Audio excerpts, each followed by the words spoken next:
بڑی مشہور و معروف حدیث ہے، حدیث قدسی ہے۔ سرکار دو عالم صلی اللہ علیہ وسلم نے فرمایا کہ اللہ پاک نے فرمایا انا عند ظن عبدی بی، میں اپنے بندے کے گمان کے قریب ہوتا ہوں۔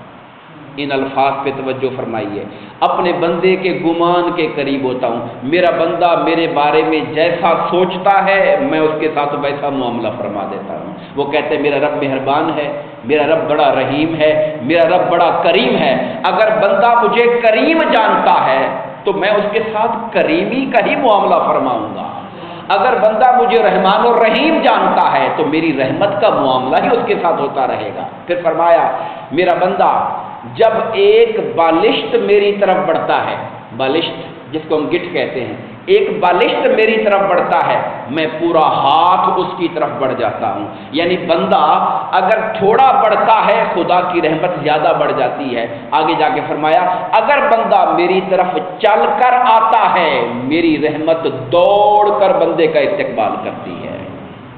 پھر آگے فرمایا میرا بندہ جب مجھے اپنے دل میں یاد کرتا ہے، تنہائی میں بیٹھ کر مجھے یاد کرتا ہے، پھر میں بھی اپنے بندے کو اپنی شان کے مطابق دل میں یاد کرتا ہوں۔ اور جب میرا بندہ مجھے محفل میں یاد کرتا ہے، جیسے آپ اور ہم بیٹھے ہوئے ہیں، ایک محفل ہے اللہ کی یاد کر رہے ہیں، فرمایا کہ جب میرا بندہ مجھے محفل میں یاد کرتا ہے میں اس سے اعلیٰ ملائکہ کی محفل میں بیٹھ کر بندے کو یاد کرتا ہوں اور اپنے بندے پر اپنی رحمتیں اور نعمتوں کو نچھاور کرتا ہوں۔